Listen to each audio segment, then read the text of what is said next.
I've already invested a whopping $60,000 into just ensuring your happiness. Yet how could you reduce me to merely a wallet or an ATM? I don't recall ever soliciting your assistance. Lily, Max's wife, scoffed with a sneer. Why don't you try halting the payments if you're so bothered? After all, I'm quite the big shot. I can easily handle it myself, added Max, his tone equally dismissive. Even Max, my eldest son whom I've raised, behaves in this manner. After coercing me into covering the expenses for a $20,000 engagement party and a $40,000 wedding, they have the audacity to treat me like this. They only see me as a cash cow. I must have made a mistake in raising my son. I'll never allow them to push me around again. I've heard you loud and clear, responded Chloe. Are you sure about that? You know we won't let you see your grandchild, right? Max threatened. You don't have to. I'd be more than happy to cease the payments, Chloe retorted.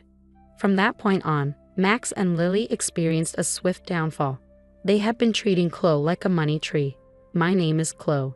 I'm 56 years old. I've been struggling alone ever since my husband passed away 12 years ago. Between my job and raising my 2 children, I've always had my hands full. I'm currently an executive at a decent company, which I've been with since before I got married. To the outside world, I guess you could call me a career woman. The children, who were high schoolers when my husband died, have now graduated college and are working. So I'm a bit relieved. I just wish they'd settle down and start their own families soon. While contemplating these thoughts, Chloe lived alone comfortably in the condominium that she used to share with her children. Then, one day, Max called her, saying, I want to introduce you to a woman I'm thinking of marrying. Delighted, Chloe agreed. Max, who turns 28 this year, works for a large corporation as a salesman. Although he has been a bit of a playboy, it seemed like he was finally settling down. On the day he was to bring the woman he was planning to marry, Max said, Mom, long time no see. This is my fiancée, Lily. Lily was a receptionist at the company where Max worked. She was strikingly beautiful, and Chloe felt proud of her son for finding someone like her. Oh, congratulations to you both. I'm here to support your happiness, Chloe beamed. As their conversation progressed, the topic of the engagement party arose. We're planning to have an engagement party soon. I need to start preparations. Mom, could you cover the $20,000 cost for the engagement party? I was taken aback. I had assumed the average cost to be around $10,000. However, seeing their joyful expressions, I couldn't bring myself to refuse and agreed. Of course, it's a joyous occasion, I thought to myself. Later, my eldest daughter Mia came to visit. Mia, how's work going? The deadline was yesterday, I inquired. I'm managing well, so don't worry, Mia replied. Mia is a manga artist. While she hasn't achieved a major success yet, she has her own series and manages to sustain herself. She has always been talented at drawing and has a deep passion for manga, making it the perfect career choice for her. By the way, Mom, isn't Max getting married? Maya asked. Yes, he came by the other day with his fiancée Lily to introduce her. They've asked for $20,000 for the engagement party, I explained. Wow, $20,000 is quite a hefty sum, Maya remarked. It's not just for the party. Apparently, they're planning to allocate it for their wedding funds, and as tokens of appreciation, I clarified. On the day of the engagement party, I handed them the promised $20,000. Both Lily and her parents looked overjoyed. We'll use this to begin our new life together, they exclaimed as they tucked away the money. There were no gestures of gratitude as I had anticipated, but I reassured myself that this was customary for engagement parties. As long as they could embark on a happy marriage, I reasoned it was worthwhile. However, a few days later, Max dropped a bombshell. I've won a grand wedding with numerous guests and connections invited, perhaps around 250 people, he announced excitedly. That sounds splendid, I replied. And with that, Mom, I'd like to ask you to cover the upfront cost of the wedding, Max requested. I was taken aback by the request. I had always believed that weddings were primarily funded by the couple themselves. I'm counting on you, Mom, Max insisted. It's pretty standard for parents to pay for the wedding. But didn't I already contribute a significant sum for the engagement party? I questioned. Lily's parents are frail and unable to contribute, and I'll make sure you're reimbursed for the wedding gift, Max assured me. Reluctantly, I opened the bill Max had brought. To my shock, the amount was $40,000. The idea of such a hefty upfront cost made my head spin. How extravagant of a wedding are they planning? I wondered aloud. Wait a minute, isn't this a bit excessive? Why not have a wedding within your means? I suggested. It's a once-in-a-lifetime event and Lily doesn't want to compromise. Plus, don't you want Lily's parents to see how happy she is? Max countered, cornering me. Feeling pressured, I couldn't bring myself to refuse. All right, it's indeed a joyous once-in-a-lifetime occasion, I conceded. Seeing my consent, Max smiled and thanked me before leaving the room. Later, I transferred the upfront cost of $40,000 to the wedding venue. It was difficult to part with the money I had been saving for my retirement, but I reassured myself that it was for my child's happiness. 2 months later, on the wedding day, the venue was more luxurious than I had anticipated. Mia and I arrived early in the morning to change into our dresses and get our hair done. As I approached the bride and groom's dressing room to knock, I overheard their conversation. I can't believe we're able to have such an extravagant wedding. All thanks to Mom, Lily exclaimed. Absolutely, and she even gave us $20,000 for the engagement party. I even managed to buy a new bag. What a great wallet, more like an ATM. Let's keep withdrawing from it, Max, Lily joked. That's a bit mean, Max replied, but Lily continued, ignoring his protest. Stunned, Mia and I continued to listen as Lily gleefully said, If we ask her, she'll probably cover the rest of the wedding costs, right? Of course she will. Leave it to me. Then let's use the wedding gift for a honeymoon trip to Hawaii. And of course, we'll take my parents along. How about buying a high-rise apartment for our new home? That sounds perfect. Let's get my mother to cover the cost. She does have the money after all. The hand I raised to knock on the door was trembling. Mia held my shoulder and led me away from the door. Breathing slowly, I took Mia's hand that rested on my shoulder and said, Mia, there's something I need you to look into when the ceremony starts. Of course, Mom. Leave it to me, Mia reassured me. And so Max and Lily's wedding began. Throughout the ceremony, their vows in the chapel, and the toast at the start of the reception, all I could think about was the conversation the two of them had earlier. Presenting the groom's mother, Chloe, even as the MC introduced me and a spotlight fell on me, all I could muster was a bow. Mia, who had been making the rounds toasting, came back to me. Mom, I checked with Lily's relatives. Both of her parents are perfectly healthy. That's horrible. We need to confront them.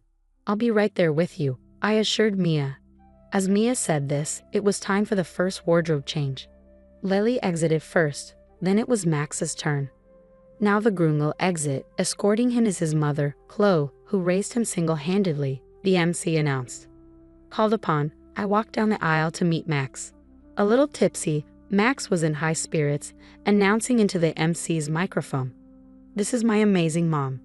Keeping a straight face, I acknowledged the cheers from the crowd. I walked beside Max as we exited the hall and headed straight to the dressing room. Mia was already there, and she spoke to Max. Max, there's something I need to ask you. What is it, sis? Make it quick. I need to change and get back, Max replied curtly as he undressed. I heard the conversation in the dressing room earlier. How could you talk about Mom like that? Mia confronted him. Huh, you were listening. Well, whatever, Max shrugged, seemingly unfazed. As we were taken aback by Max's attitude, Lily, who had already changed into her dress, came in. Mother-in-law and sister-in-law, what's going on? She inquired. Mia pounced. We found out that your parents are healthy. They both have good jobs. Why are you making our mom pay for everything? What's going on? What is this, some kind of sister-in-law bullying? Lily retorted, appearing shocked. My patience snapped at her mocking attitude. I've already paid $60,000, hoping for your happiness. And yet you treat people like their wallets, ATMs. What kind of language is that? I exclaimed.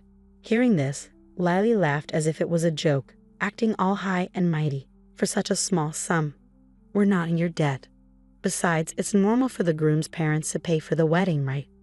But you lied about your parents being ill to buy a new bag, Mia pointed out. Oh, you were eavesdropping? That's a terrible hobby, Lily scoffed. Watch your mouth, Mia, I warned, feeling angry at Lily's dismissive attitude. Lily then looked at Mia. I don't want to be told off by an older sister who is still single at 30, doing some weird job as a manga artist. It's because you're such a nerd that you can't get married. That's right, you're hopeless. When it comes to marriage, sis, Mom, if you want to see your grandkids, don't speak rudely to us, Max asserted. Mia was stunned, speechless. How dare you speak to me like that? I tried to scold them. But Max laughed and responded, if you're going to talk like that, try stopping the payments. After all, I'm in a light. I can easily handle it. Well, it'll be a shame to lose the cash cow, Lily chimed in. I had already paid $20,000 for the engagement party and $40,000 for the wedding. And this is how they repay me. No gratitude, only cruelty. I must have gone wrong somewhere in raising my son. I'd had enough. I wouldn't be manipulated by them anymore. I've heard all you have to say. Are you sure about that? If you don't listen to us, you won't see your grandchild. Max threatened. But I firmly responded, that's fine. You don't need to bring him over. I'll gladly stop the payments. Max and Lily just stared at me, stunned. I'm severing our ties here. I wish you all the best with that, I declared, taking Mia's hand as we left the venue. The joyous noise of the reception was still audible as we departed. A month later, as Mia and I were enjoying some tea at home, the intercom rang with a shrill tone. Oh, Mom, it's Max. What should we do? Mia asked. Let him in, dear, I replied. Max, whom I hadn't seen in a month, looked remarkably worn and tired. Why the sudden visit, Max? I inquired. Mom, you must have received the bill for the wedding venue by now. Why haven't you paid? Max asked. Huh? Oh, the bill for the remaining balance. It was $45,000, right? It arrived, but I have no obligation to pay it, I stated firmly. Don't be like that. In the end, we didn't receive many wedding gifts and couldn't pay the bill, so now we're in debt, Max confessed. At that, Mia laughed and commented, from what I overheard at the wedding. It seems you two have quite a bad reputation. You, Max, have been throwing your weight around at work, doing haphazard jobs, and Lily, you've been putting down other women, flaunting your looks in marriage. I can see why people wouldn't want to give wedding gifts to people like you, Max retorted sharply. Hey sis, stay out of this, I interjected, feeling a sense of frustration. It's not just me you haven't been considerate of, it's everyone around you. The wedding expenses are your own doing. Please pay them yourselves, I pleaded. Mom, I'm in a bind here. Lily can't control her spending, and even her parents have started to take advantage of me.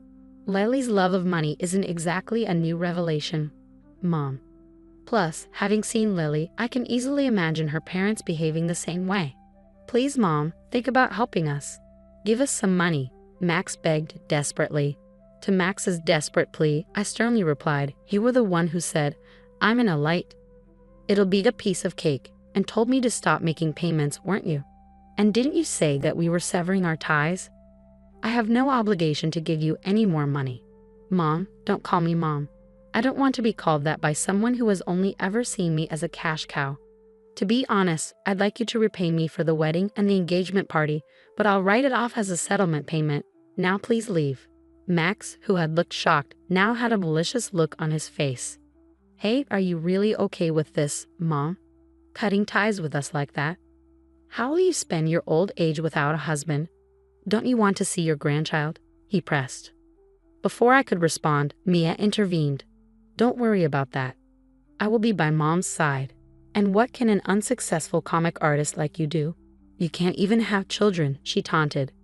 Shut up, Max, I finally snapped, feeling the anger boil inside me. Max was frothing at the mouth with anger. Ah, so scary. Sure, you mock me as a failed manga artist or an otaku. Yet my manga was among the top-selling shoujo manga this year.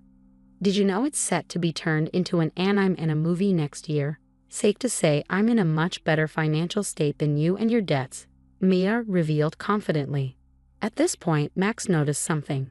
Hey sis, that thing. This, he pointed to Mia's left hand. Oh, you noticed? Yes, that's what's happening. Mia smiled as she flashed the ring on her left ring finger. I'm getting married to my editor. He's a big shot at a major publishing house, a real high flyer. So we can take care of Mom. We don't need you anyway. We never intended to have our children care for us. Thanks, Mia. We're having a wedding, but we'll handle everything ourselves. We'll invite Mom, Max, but you don't need to come, Mia declared confidently, leaving Max stunned. I said, did you get it now? Never bother us again, I declared firmly, pushing Max towards the front door along with Mia. Please. Mom, and you too, sis, Max pleaded. But before he could finish, something came to mind.